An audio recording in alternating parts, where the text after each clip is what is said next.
5000?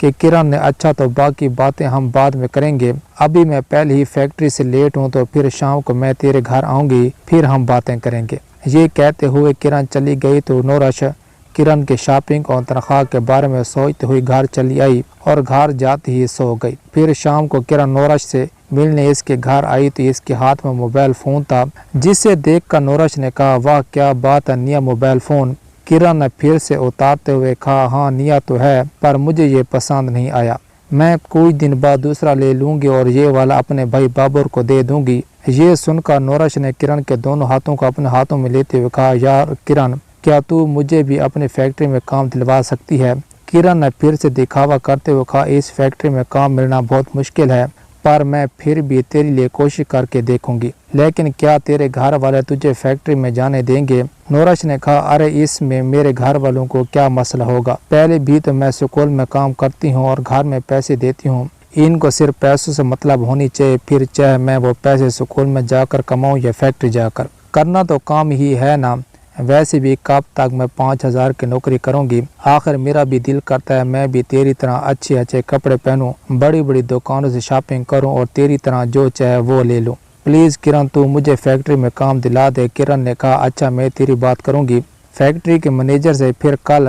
میں تجھے اس وقت آ کر بتاؤں گی۔ ابھی کرن یہ بات کر ہی رہی تھی کہ اس کے موبائل کی گھنٹی بجی تو کرن نے فون کال سے لگاتے ہوئے کسی سے بات کرنے لگی اور بولی تم کون ہو؟ اچھا میں بس آتی ہوں، یہ کہتے ہوئے کرن نے فون کاٹا اور نورش کی طرح مسکراتے ہوئے بولی اچھا اب میں چلتی ہوں، آج میں پیزا کھانے جا رہی ہوں اور اگر جلدی آئی تو تیرے لیے بھی لے کر آؤں گی۔ یہ کہتے ہوئے کرن چلی گئی اور نورش پھر سے بستر پر لیٹ کر فیکٹری کے بارے میں سوچنے لگی۔ اسی دوران نورش کی والدہ اس کے کمرے میں آئی اور بولی کیا ہوا بیٹی، کیا سوچ رہی ہو؟ نورش نے کہا امی میں سکول سے کام چھوڑ کر فیکٹری میں کام کروں گی کیونکہ سکول کی نسبت وہاں پیسے اچھے ملتے ہیں، اپنی کرن بھی وہاں کام کرتی ہے، میں نے اس سے کہا ہے کہ میرے لیے وہاں جگہ بناؤ تاکہ میں بھی وہاں کام کر کے ڈھیروں پیسے کماؤں اور آپ لوگوں کے ساتھ ساتھ اخراجات میں مدد کرتے اپنے تمام خواہشات کو بھی پورا کر سکوں۔ یہ دیکھو نا میرے کپڑے کتنے پرانے ہیں، میری جوتیاں بھی جگہ جگہ سے ٹوٹی پھوٹی رہتی ہیں، آپ نے کرن کو دیکھا کیسے ٹین شین رہتے ہیں، یہ سب وہ اس فیکٹری میں کام کر کے اپنی تنخواہ سے خریدتی ہے، کام بھی آسان ہے، بس چیزوں کی پیکنگ کرنی ہوتی ہے اور تنخواہ 15000 ملتی ہے۔ یہ سب سننے کے بعد ساجدہ نے کہا دیکھو نورش تیرے ابو اور بھائی بھی دن رات کام کر کے جیسے تیسے تیرے لیے تھوڑا تھوڑا کر کے جہیز کا سامان اکٹھا کر رہے ہیں اور تجھے پتہ ہے کہ وہ ہرگز نہیں چاہتے کہ تو سکول میں بھی نوکری کرے، وہ تو تیری ضد کی وجہ سے تنگ آ کر تیرے ابو نے سکول میں نوکری کی اجازت دی ہے اور وہ تو تیری کمائے ہوئے پیسے بھی لینے پر تیار نہیں ہے، لیکن پھر بھی گھر کے حالات سے مجبور ہو کر وہ پیسے میں رکھ لیتی ہوں۔ تیرے بھائی اور ابو غریب ضرور ہیں مگر غیرت والے ہیں، اس لیے وہ تجھے کبھی فیکٹری میں کام کرنے کی اجازت نہیں دیں گے، اس لیے فیکٹری کا خیال دل سے نکال دو۔ ویسے بھی فیکٹری میں کون کون لوگ کام کرتے ہیں، کیسے کیسے لوگ کام کرتے ہیں، تجھے یہاں ہمیں کچھ پتہ نہیں، اس لیے تو یہ بات یہیں ختم کر دے اور چل کھانا تیار ہے اگر کھا لے۔ یہ کہتے ہوئے ساجدہ وہاں سے چلے گئے۔ ساجدہ کی یہ بات سن کر نورش آگ بگولا ہو کر خود سے کہنے لگی میں تو فیکٹری میں کام ہی کروں گی چاہے مجھے کوئی اس کی اجازت دے یا نہ دے۔ یہ کہتے ہوئے نورش غصے میں کمرے سے باہر آ گئی اور کھانے کے لیے اپنے گھر والوں کے سامنے بیٹھ گئی۔ پھر نورش نے اپنے والد سے فیکٹری جانے کی بات کی تو اسحاق اور نورش کے بھائی حیرانی سے نورش کی طرف دیکھنے لگے۔ اتنے میں ساجدہ نے غصے سے نورش کی طرف دیکھتے ہوئے کہا جب میں نے تجھے منع کر دیا تھا تو تم اپنے ابو سے دوبارہ یہ بات کیوں کر رہی ہو؟ نورش نے کہا کہ امی میں کچھ غلط بات نہیں کر رہی، سکول میں بھی 6 گھنٹے کام کرتی ہوں اور مجھے ملتا کیا ہے 5000، جبکہ 6 گھنٹے فیکٹری میں کام کرنے سے مجھے 15000 ملیں گے، تو اس میں برائی کیا ہے؟ ویسے بھی میں سارے پیسے خود تھوڑی نہ رکھوں گی، آپ لوگوں کی ہی مدد کرنے کے لیے میں یہ کرنا چاہتی ہوں۔ یہ سنتے ہی اسحاق نے نورش کی طرف دیکھتے ہوئے کہا دیکھو نورش، نہ تو ہم نے تمہیں پہلے سکول والی نوکری کا کہا تھا اور نہ کہ تم وہ نوکری کرو اور نہ ہی ہمیں تمہارے پیسوں کی کوئی ضرورت ہے، اس لیے ہم تمہیں کسی فیکٹری میں کام کرنے کی اجازت نہیں دے سکتے۔ اب بھی تیرے ابو میں اتنی جان باقی ہے جو تجھے گھر میں بیٹھا کر کھلا سکتا ہے، اس لیے اب اس بات کو یہیں ختم کر دو۔ یہ سنتے ہی نورش نے کہا لیکن ابو میری بات، ابھی نورش نے اتنا ہی کہا تھا کہ نورش کے بڑے بھائی عمر نے غصے سے نورش کی طرف دیکھا اور اسحاق سے کہنے لگا دیکھو ابو، اسی وجہ سے میں نے پہلے بھی کہا تھا کہ اس کو گھر سے باہر جانے کی اجازت مت دو، لیکن آپ لوگوں نے اس کی ضد کے آگے ہار مان لی تھی اور اسے اسکول میں نوکری کی اجازت دے دی تھی، اور دیکھو اس کا نتیجہ آج یہ فیکٹری میں کام کرنے کا بول رہی ہے، کل کو یہ کہے گی کہ میں شہر سے باہر بھی کام کرنا چاہتی ہوں۔ میں تو کہتا ہوں کہ آج کے بعد اسے اسکول میں کام کرنے سے ہٹا دو، یہ خود ہی ٹھیک ہو جائے گی۔ عمر کی یہ بات سنتے ہی نورش آگ بگولا ہو کر بولی بھائی میں ابو سے بات کر رہی ہوں، آپ بیچ میں مت بولیں ورنہ۔ یہ سنتے ہی عمر نے نورش کی طرف بڑھتے ہوئے کہا ورنہ کیا بولنا، ورنہ کیا بکواس کرے گی اپنے بڑوں کے سامنے۔ یہ کہتے ہوئے عمر نے نورش کو تھپڑ مارنے کی کوشش کی تو نورش نے عمر کا ہاتھ پکڑ لیا اور بولی بھائی خبردار خبردار، جو آپ نے مجھ پر ہاتھ اٹھانے کی کوشش کی تو۔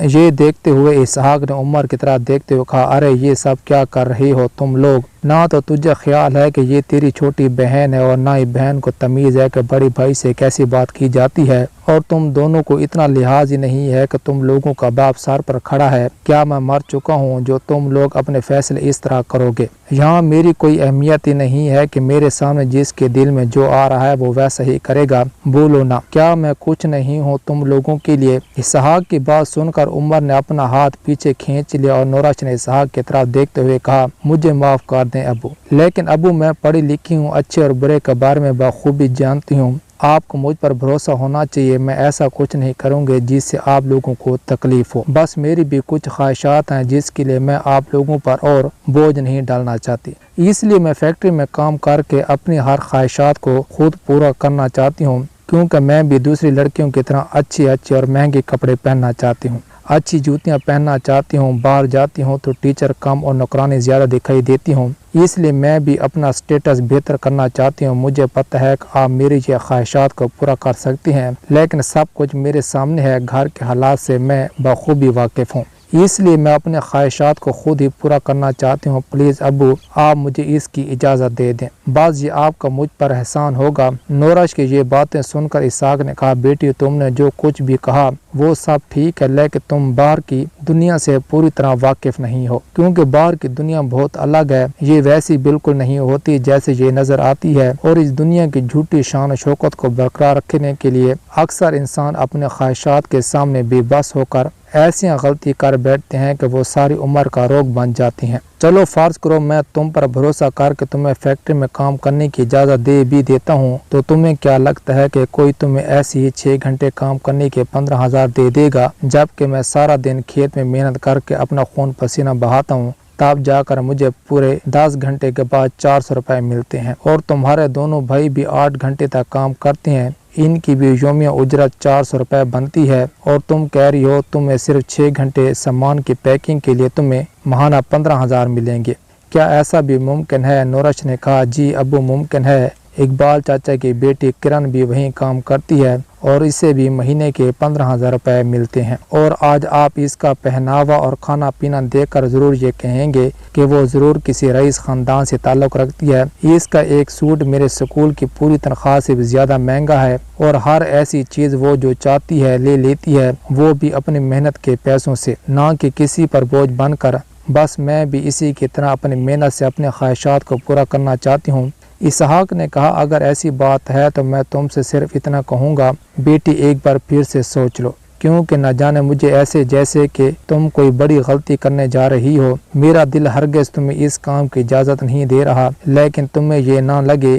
ہم تمہارے دشمن ہیں، بس اس لیے میں تمہاری ضد کے آگے خاموش ہوں، آپ تم خود دیکھ لو تمہیں کیا کرنا ہے، کیونکہ اکثر فیکٹری میں کام کرنے والی لڑکیوں کو ہمارا معاشرہ ٹھیک نظر سے نہیں دیکھتا، اور جہاں لڑکے لڑکیاں ایک ساتھ کام کرتے ہیں اکثر وہاں کوتاہیاں بھی ہوتی ہیں، بس اسی بات سے میرا دل ڈر رہا ہے۔ نورش نے اپنے والد کا ہاتھ پکڑتے ہوئے کہا ابو آپ پریشان نہ ہوں، میں کبھی کوئی کوتاہی نہیں کروں گی۔ ابھی نورش یہ بات کر ہی رہی تھی کہ اتنے میں کرن ہاتھ میں پیزے کا ڈبہ لیے نورش کے گھر آئی، اور اس نے سب سے سلام دعا کرنے کے بعد پیزا نورش کو دیتے ہوئے کہا یہ لو نورش، یہ میں تمہارے لیے لے کر آئی ہوں۔ نورش نے کرن کا شکریہ ادا کیا اور پیزا سائڈ پر رکھ کر کرن سے کہنے لگی پلیز یار میرے ابو کو فیکٹری کے کام کے بارے میں کچھ بتاؤ، کیونکہ میرے ابو کو ڈر لگ رہا ہے کہ شاید وہاں کوئی غلط کام ہوتا ہے، یہاں وہاں لفنگے لڑکے کام کرتے ہیں۔ کرن نے اسحاق کی طرف دیکھتے ہوئے کہا، ارے انکل کیا ہو گیا آپ کو؟ جیسے آپ سوچ رہے ہیں ایسا ویسا وہاں کچھ نہیں ہے۔ سینکڑوں لوگ وہاں کام کرتے ہیں اور اگر ایسا ویسا کچھ ہوتا تو میرے ابو مجھے وہاں کام کرنے کی اجازت کیوں دیتے؟ آپ تو میرے ابو کے دوست ہیں، اگر میری بات پر یقین نہیں تو آپ میرے ابو سے فیکٹری کے بارے میں پوچھ سکتے ہیں، اور ویسے بھی فیکٹری کچھ دور ہے، اگر آپ چاہیں تو خود جا کر انکوائری کر سکتے ہیں۔ انکل میں نورش کی زندگی کو بہتر بنانے میں اس کی مدد کر رہی ہوں، کیونکہ میں چاہتی ہوں یہ بھی میری طرح جو چاہے وہ چیز حاصل کر سکے۔ آج میں اپنے گھر کو چلا رہی ہوں، ابو کے پیسوں سے تو ایک دن کا کھانا بھی پورا نہ ہوتا، اور بھائی تو سارا دن نشہ کر کے بستر پر پڑا رہتا ہے۔ اس لیے جب سے میں نوکری کر رہی ہوں تب سے ہمارے گھر میں کسی چیز کی کوئی کمی نہیں ہے، اس لیے آپ نورش پر بھروسہ کر کے اسے فیکٹری جانے کی اجازت دے دیں، کیونکہ آپ تو اس کو 7-7 ہزار کے سوٹ دلانے سے رہے، اور ویسے بھی آج کل کی لڑکیوں کی 100 طرح کی ضرورتیں ہوتی ہیں جو کہ وہ اپنے گھر کے برے حالات کی وجہ سے کسی سے نہیں کہتی، لیکن ان ضرورتوں کی خواہش وہ ہمیشہ دل میں سجائی رہتی ہیں، جیسے کہ اسٹائلش کپڑے اور جوتیاں، جیولری، لپسٹک، میک اپ کٹ وغیرہ وغیرہ۔ آخر آپ کیسا پورے کریں گے اتنا سب کچھ، وہ بھی 8-10 ہزار میں گھر چلانے کے ساتھ؟ اس لیے کم سے کم آپ اپنی بیٹی کو اتنا موقع تو ضرور دیں، اگر یہ ضرورتیں آپ پوری نہیں کر سکتے تو وہ خود اپنے یہ ضرورتیں اپنی محنت سے پوری کر سکے۔ کرن کی یہ بات سن کر ساجدہ نے کہا، پر بیٹی آج کل زمانہ بہت خراب ہے، کبھی بھی کچھ بھی ہو جاتا ہے، جوان بیٹی گھر سے باہر نکلتی ہے تو دھچکا ہی لگا رہتا ہے، اس لیے جب یہ اسکول پڑھانے جاتی ہے تو میں دن میں بہت بار اس کے اسکول کے باہر چکر لگاتی رہتی ہوں، کیونکہ ایک تو وہ ویران علاقہ ہے جہاں کچھ نہ کچھ عجیب ہوتا رہتا ہے، دوسری بات ہے کہ راستے میں طرح طرح کے لڑکے کھڑے ہوتے ہیں، اور سچ پوچھو تو ہمارے پاس سوائے عزت کا اور کچھ نہیں ہے۔ کرن نے نہ میں سر ہلاتے ہوئے کہا، ارے آنٹی کیا آپ کو اپنی بیٹی پر بھروسہ نہیں ہے؟ ساجدہ نے کہا، بیٹی پر بھروسہ ہے پر زمانے کی نگاہوں پر نہیں۔ کرن نے کہا، آنٹی زمانے کی پرواہ کیوں کرتی؟ زمانہ تو ہر اچھا کھانے پینے والے سے حسد کرتا ہے، گھر سے نکل کر باہر کام کرنے والے ہر لڑکی کو برا سمجھتا ہے، کیونکہ زمانہ کبھی کسی کی مجبوری نہیں دیکھتا، اس لیے زمانے کی پرواہ نہ کریں۔ مجھے دیکھیں، آج میں اپنی زندگی میں بہت خوش ہوں، کیونکہ میں اپنی ہر ضرورت کو اپنی محنت سے پورا کر لیتی ہوں۔ آج میرا بہترین اسٹیٹس ہے جو کہ میں نے زمانے کی پرواہ کیے بنا اپنی محنت سے بنایا ہے، اور میں اپنے جہیز کا سامان بھی اچھے سے اچھا بناؤں گی، اور پتہ ہے اس وقت بھی میں اپنے ویران علاقے سے گزرتی ہوئی اکیلی جا کر پیزا کھا کر آئی ہوں۔ میرے ساتھ تو کچھ عجیب نہیں ہوا، یہ سب لوگوں کے فضول باتیں ہیں جس کی وجہ سے یہاں کے لوگ خوف میں مبتلا رہتے ہیں، لیکن مجھے کسی چیز کی کوئی ڈر نہیں، یہ سب کچھ میرے ماں باپ کی وجہ سے ہے جنہوں نے زمانے کی پرواہ نہ کر کے مجھ پر بھروسہ کیا اور مجھے محنت کا موقع دیا۔ اور رہی بات لفنگے لوگوں کی تو کوئی ہاتھ تو لگا کر دیکھے، میں اس کا ہاتھ توڑ دوں گی، کیونکہ میں کمزور لڑکی نہیں ہوں، اور میں چاہتی ہوں کہ آپ لوگ بھی میرے ماں باپ کی طرح نورش کو مضبوط بنائیں۔ کرن باتیں کرنے میں مگن تھی، اسی دوران کرن کے موبائل کی گھنٹی بار بار بج رہی تھی، لیکن کرن اس کو دیکھ کر مسلسل درگزر کر رہی تھی، اور کرن کی باتیں نورش سمیت اس کے سب گھر والے خاموشی سے سن رہے تھے۔ اتنے میں نورش نے اپنے ابو کی طرف دیکھا تو اس کی آنکھوں میں آنسو تھے۔ یہ دیکھتے ہوئے نورش نے کہا، ابو کیا ہوا، آپ رو کیوں رہے ہیں؟ اسحاق نے کہا، نہیں کچھ نہیں، بس ایسے ہی دل میں خیال آیا کہ میں اپنی بچی کی ضرورت کو سمجھ نہیں پایا اور نہ کبھی پورا کر پایا، پر میرا دل اب بھی مطمئن نہیں ہے کہ تم فیکٹری میں کام کرو، لیکن اس بچی کی باتوں کی وجہ سے میں تمہیں فیکٹری میں کام کرنے سے نہیں روکوں گا۔ یہ سنتے ہوئے نورش خوشی سے اسحاق سے لپٹ کر بولی، شکریہ ابو، شکریہ۔ اتنے میں کرن نے کہا، اچھا نورش اب میں چلتی ہوں، کل میں فیکٹری کے منیجر سے بات کر کے تمہیں بتاؤں گی۔ یہ کہنے کے بعد کرن نے سب سے سلام دعا کی اور فون کو اپنے کان پر لگاتے ہوئے اپنے گھر چلی گئے۔ اس کے جانے کے بعد نورش نے پیزے کا ڈبہ کھول کر سب سے پہلے اپنے والد کو دینا چاہا تو اسحاق نے کہا، نہیں بیٹی، میں نے یہ کبھی نہیں کھایا، تم لوگ کھا لو۔ نورش نے کہا، ابو میں بھی پہلی بار کھانے لگی ہوں، یہ اتنا مہنگا ہے کہ میں نے کبھی سوچا نہیں تھا کہ میں یہ کبھی کھا پاؤں گی، ایسا کریں آپ تھوڑا چکھ تو لیں۔ اسحاق نے کہا، نہیں بیٹی، میں بس کھانا کھاؤں گا۔ یہ کہنے کے بعد اسحاق نے ساجدہ سے کہا، یار میرا کھانا میرے کمرے میں لے آؤ۔ یہ کہہ کر اسحاق کمرے میں چلا گیا۔ پھر نورش نے اپنے بھائیوں سے معافی مانگی اور ان کے ساتھ مل کر پیزا کھانے لگی۔ ساجدہ کھانا لے کر اسحاق کے پاس گئے اور کھانا اسحاق کے آگے رکھ کر بولی، کیا ہوا ہے آپ کو؟ آپ کی آنکھوں میں اب بھی آنسو ہیں۔ اسحاق نے کہا پتہ نہیں میرا دل کیوں کہہ رہا ہے جیسے کہ کچھ غلط ہونے والا ہے، اور دماغ میں اس بچی کی باتیں ہیں جن سے لگ رہا ہے کہ شاید ہم اپنی نورش کے ساتھ ظلم کر رہے ہیں، جو کہ ہم اس کی ضرورت کو پورا نہیں کر رہے اور نہ ہی اسے موقع دے رہے ہیں کہ وہ خود اپنے ضروریات کو پورا کر سکے۔ دیکھا جائے تو ایک طرح سے وہ بچی ٹھیک ہی کہہ رہی ہے، آخر ہم 8-10 ہزار میں گھر چلانے کے ساتھ اپنی بیٹی کو 7,000 کا سوٹ کیسے لے کر دے سکتے ہیں؟ ساجدہ نے کہا آپ اپنے دل کی بات سنیں اور آرام سے کھانا کھانے کے بعد سوچیے گا۔ اسحاق نے ایک گہری سانس لیتے ہوئے کہا پتہ نہیں کیا نتیجہ نکلے گا۔ یہ کہنے کے بعد اسحاق کھانا کھانے لگا، اور کھانا کھانے کے بعد اسحاق نے ساجدہ سے کہا تم ایک کام کرنا، ایک بار خود جا کر اس فیکٹری کا جائزہ لینا، پھر مجھے بتانا۔ ساجدہ نے کہا یہ کام تو آپ کو کرنا چاہیے، آپ مجھے کیوں بھیج رہے ہیں؟ اسحاق نے کہا مجھے دیر سے چھٹی ملتی ہے اور آج کا زمیندار سر پر چڑھا رہتا ہے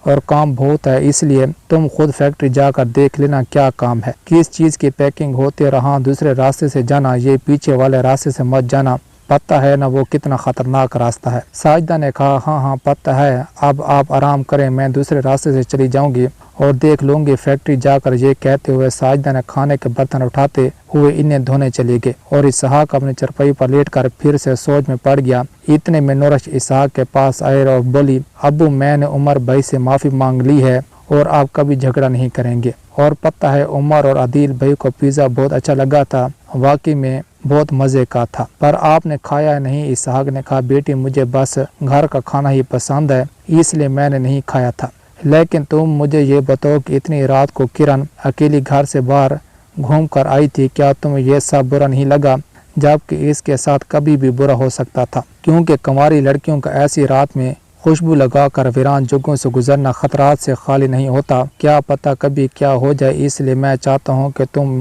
اسے سمجھایا کرو کہ وہ ایسی بے وقوفوں سے پرہیز کرے۔ نورش نے کہا ابو کیا آپ نے اس کی باتوں پر غور نہیں کیا تھا کہ وہ ایک نڈر لڑکی ہے، اس لیے اسے سمجھانا بیکار ہے۔ دوستو یہ سٹوری ابھی جاری ہے، اگر مزید آپ یہ سٹوری سننا چاہتے ہیں تو نیچے ڈسکرپشن میں لنک ہے، اس پر کلک کریں اور سٹوری کو آگے سنیں۔ اوکے خدا حافظ۔